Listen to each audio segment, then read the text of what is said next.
Beau cadeau que ma femme m'a offert dans toute ma vie, c'est ma fille. Ouais, c'est ma fille. Non, non, non, non, non, non, non, non, non. Non, non, les amis, ça coûte trop cher cette histoire. J'ai une fille, elle a 3 ans, elle aussi, je l'aime bien. Elle a un problème, elle aussi, elle a un petit défaut, voilà. Elle est hyperactive. Du coup, moi, je me suis dit hyperactive, je l'inscris au sport. Je l'ai inscrit au taekwondo. Elle a fait que 3 séances maintenant. Et déjà, elle tape tout le monde. Tu sais, en plus, tous les jours, elle va chez la nounou. Chez la nounou, elle est avec un petit garçon et une petite fille. Elle les tape tous les deux. Et après, elle tape la nounou. Je suis allé la récupérer. La nounou, elle m'a dit, par contre, monsieur, il faudra lui dire de ne plus taper les gens. Je dis, madame, moi, je comptais sur vous. Pour lui dire de ne plus me taper. Cette nounou, là, casse la tête. Applaudissez-moi des gens qui envoient leurs enfants chez la nounou. Il n'y a que moi. C'est trop cher, oh là, c'est un truc de fou. Là, vous vous plaignez de l'essence. La nounou, c'est pire. En plus, c'est sûr, ça a augmenté aussi. Il y a la guerre en Iran, les nounous, ils augmentent. Moi, ce qui me dérange chez la nounou, c'est pas elle. Ce qui me dérange chez la nounou, c'est les papas des autres enfants. Oh là, ils sont trop parfaits. En plus, tous les jours, ils aiment ramener chez la nounou des petits gâteaux faits maison. Vous connaissez les petits gâteaux faits maison des papas parisiens? Non, c'est des petits gâteaux sans sucre, sans gluten, sans farine, sans œufs. En fait, c'est des gâteaux sans gâteau. C'est des assiettes, voilà. Elle aime bien les assiettes, elle. J'ai réfléchi, je pense que c'est pas passé. Tous des acteurs embauchés par ma femme. Pour me faire culpabiliser. L'autre fois, je parlais avec l'un des papas, il m'a dit qu'il a fabriqué un meuble Montessori pour son enfant. Ça m'a pas impressionné. Je dis, moi aussi, c'est moi qui monte les meubles à la maison. Il m'a dit, non, non, non, non, j'ai pas monté. J'ai fabriqué, j'ai conçu, j'ai fabriqué un meuble Montessori. Il l'a fabriqué. Ouais, frère, moi, la dernière chose que j'ai fabriquée, c'était une excuse pour pas aller au parc avec ma fille. Je vais vous le dire, là, c'est entre nous.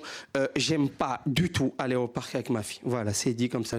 J'aime pas parce qu'en fait, dans le parc, quand t'es avec ton enfant, il y a d'autres parents avec leurs enfants. Et ces autres parents, ils aiment se parler entre eux. Et moi, j'aime pas du tout. Mais tu sais, l'autre fois, j'étais dans le parc avec ma fille, et là, je vois une femme avec son enfant, et je vois dans ses yeux qu'elle veut me parler. Moi, premier réflexe, j'ai couru. Et en courant comme ça, je me suis rappelé qu'il y a ma fille dans la balançoire.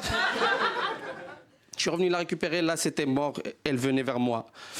C'était, voilà, inévitable. Et je la vois, elle vient vers moi, elle m'a parlé, je me rappelle même pas de ce qu'elle a dit, mais je me rappelle de ce que j'ai répondu. Je l'ai regardé dans les yeux et je lui ai dit « Perdón, no hablo francés ». Elle m'a dit « ¿Qué? ¿Eres espagnol? Yo también ».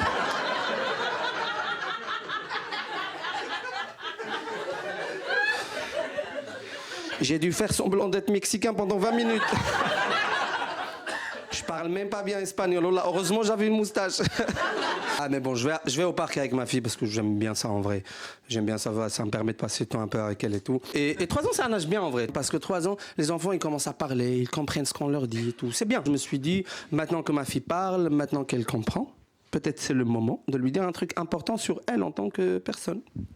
Je me suis dit, c'est le moment, je vais lui dire qu'elle est arabe. Voilà, c'est le moment, voilà. En plus, c'était vendredi, ça fait plaisir. Voilà, genre. Dès que je lui ai dit, ma vie, viens ici. Je sais pas pourquoi, je voulais lui dire qu'elle est arabe, je parlais comme un juif. Viens ici, j'ai dit, viens ici. Je lui ai dit, ton papa, il est arabe, donc toi aussi, t'es arabe. Et là, j'ai vu une petite larme dans ses yeux. Ouais, les amis, elle a 3 ans.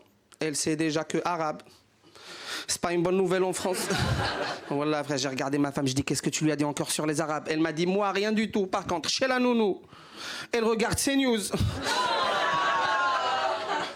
Plus, moi, les amis, moi, je suis 100% marocain. Ma femme, elle est franco-algérienne. Ça veut dire que ma fille, elle est à la fois marocaine, algérienne et française.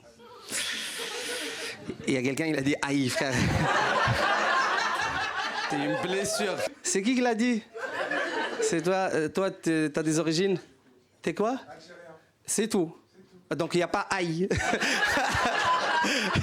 Et du coup, voilà, genre, à un moment donné de sa vie, elle va devoir faire un choix. C'est normal, voilà. Soit elle va rester victime de racisme toute sa vie, soit elle fera partie des gens qui disent « je suis méditerranéenne ». Soit elle va m'expulser, frère. Voilà, c'est comme ça.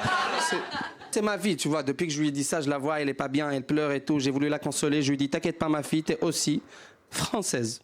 Et là, je vois un petit sourire. Là, elle m'a dit « ouh ». Du coup, c'est qui mon vrai père? Voilà, j'ai paniqué, j'ai dit Macron. Elle a pleuré encore plus fort.